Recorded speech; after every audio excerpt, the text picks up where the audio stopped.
agora eu vou estar aqui com a nossa querida fisioterapeuta Luciana Andrade e vamos falar sobre dicas de exercícios em casa para crianças em reabilitação neurológica. E ela está aqui para conversar com a gente sobre esse assunto. Tudo bem? Tudo bem. Seja muito bem-vinda no nosso programa. Obrigada. Bom dia a todos. Eu acho que essas mães estão em casa, muitas pedindo a Deus que todo esse momento passe, porque elas com certeza estão encontrando dificuldade para ajudar essas crianças na hora desses exercícios.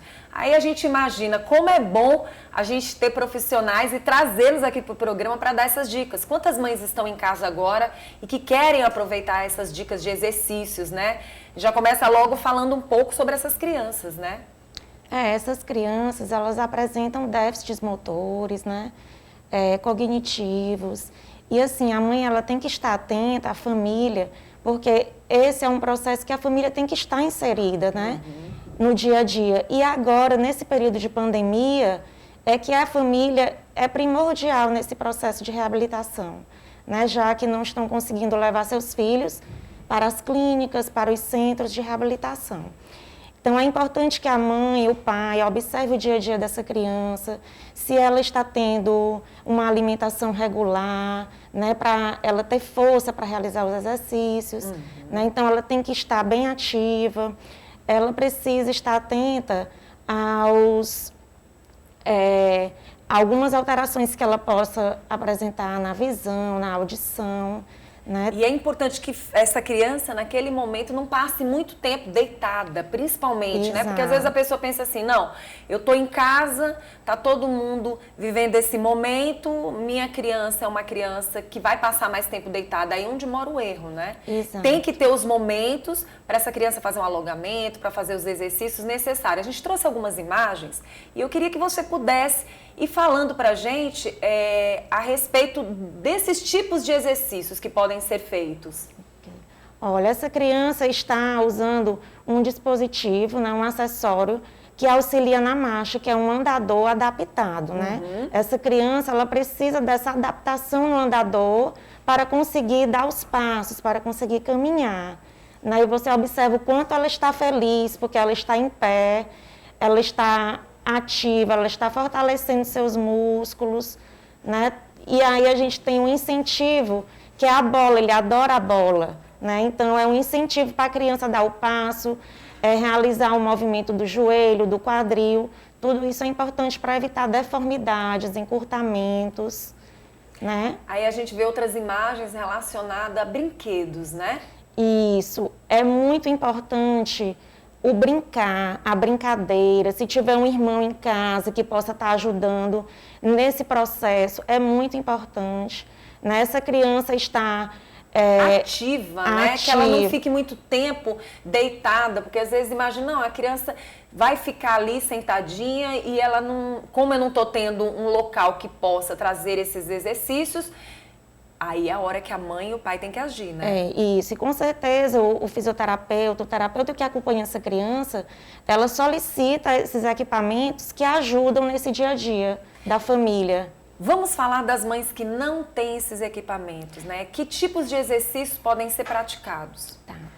Já que a criança, por exemplo, não tem um parapódio, que é esse equipamento, ela pode estar colocando a criança em pé, ela senta no chão, ela coloca a criança em pé encostada na parede ou no próprio cantinho da parede, que ajuda a posicionar essa criança, porque o posicionamento é muito importante para evitar deformidades.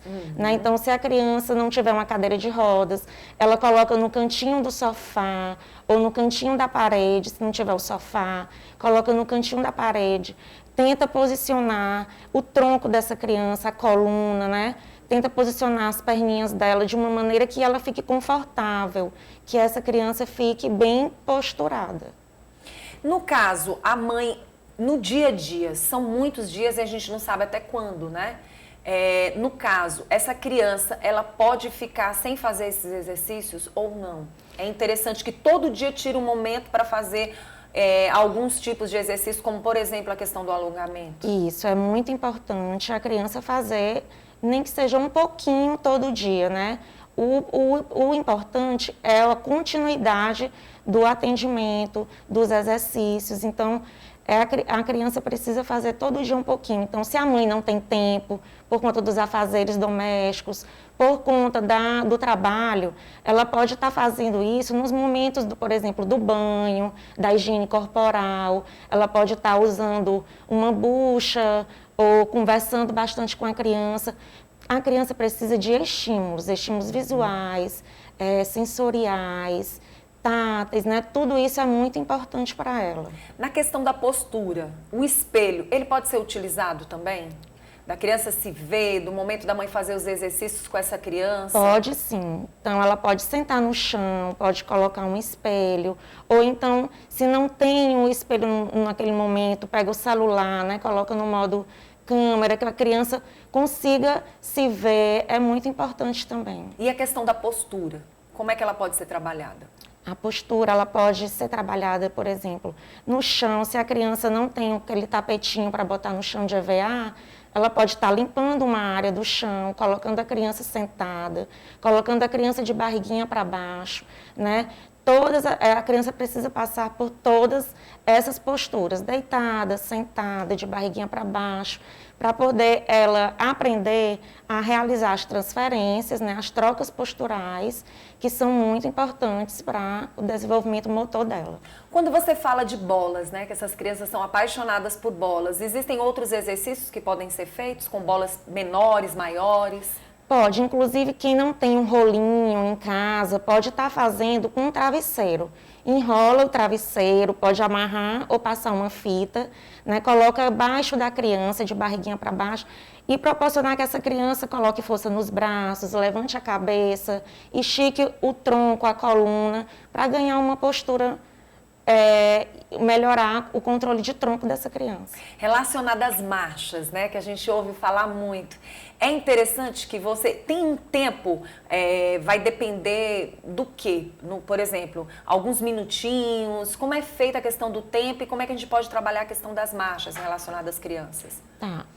Como eu falei anteriormente, é muito importante que a criança fique em pé, principalmente a partir de 1 ano de idade, né? Certo. Então, tem crianças que têm essas limitações, que precisam fazer terapias, mas é importante que todo dia ela faça o ortostatismo, que é ficar de pé, para evitar deformidades de quadril, né? E estar fortalecendo os músculos. E todo dia também é importante estimular os passos, né? Que a criança dê passos.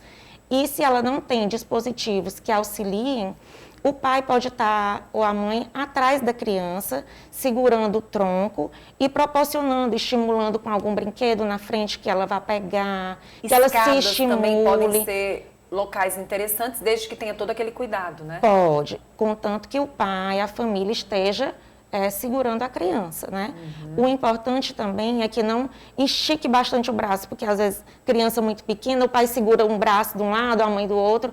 Isso não é interessante. O interessante é estar posturando atrás da criança, deixando os braços livres, para que ela tenha o interesse de ir para frente, pegar um objeto, pode se abaixar, levantar, subir um degrau, subir um banquinho. Tudo pode ser feito, a gente tem que usar a criatividade. Como fisioterapeuta, existe uma quantidade de minutos adequada ou vai ser de forma espontânea? O ideal é que seja pelo menos meia hora, 1 hora por dia, né? Mas como eu falei anteriormente, se o pai ou a mãe não tem muito tempo, procura fazer atividades, por exemplo, quando for trocar uma fralda, pede para a criança levantar o bumbum da cama, ela já vai estar botando força nas pernas, pede para estar movimentando, né? As perninhas, porque aí eu vou estar ajudando nessa movimentação mesmo ativa, que é muito importante. Hoje a gente percebe alguns exercícios, né, também que são passados não só pelo fisioterapeuta, como ela também pode observar algumas dicas de mães, de profissionais, sempre tem nas redes sociais, tendo muito cuidado, obviamente sempre procurando saber quais são os profissionais que estão orientando e não qualquer pessoa, né? Isso, Sempre essas importante. Crianças que já passam pelo processo de reabilitação, né, ela já é bem acompanhada, o fisioterapeuta indica e solicita até equipamentos doados pelo SUS, né, pela rede pública. Então, hoje em dia está bem mais fácil para as mães estarem em casa, mas a gente tem que ter esse cuidado de estar sempre com essa movimentação e não deixar a criança parada o tempo todo. Muito bom, muito bom. Olha, eu quero agradecer pela sua presença. Obrigada. Muito bom essas dicas que são importantes, então, para essas crianças que estão aí em reabilitação neurológica, precisam de todo o cuidado necessário e é claro que a gente trouxe você para dar essas dicas maravilhosas. Quem quiser te acompanhar, como é que faz? As redes sociais, eu atendo na Clínica Cativar. Eu sou fisioterapeuta também intensivista da Maternidade Evangelina Rosa. Maravilhoso. Né, trabalho com prematuros, então eu acompanho desde o início, né, essas crianças que possam apresentar alguma sequela, né, então é importante que a mãe fique atenta desde o início, desde o nascimento, porque quando realizado e quando tratado o quanto antes, as sequelas são menores, né? E meu Instagram é Lu Andrade, né? E atendo também na Clínica Cativar. Muito bom, muito obrigada, continue aqui com a gente. Bom, gente, é o seguinte, nada melhor então do que essas dicas maravilhosas, especialmente para você.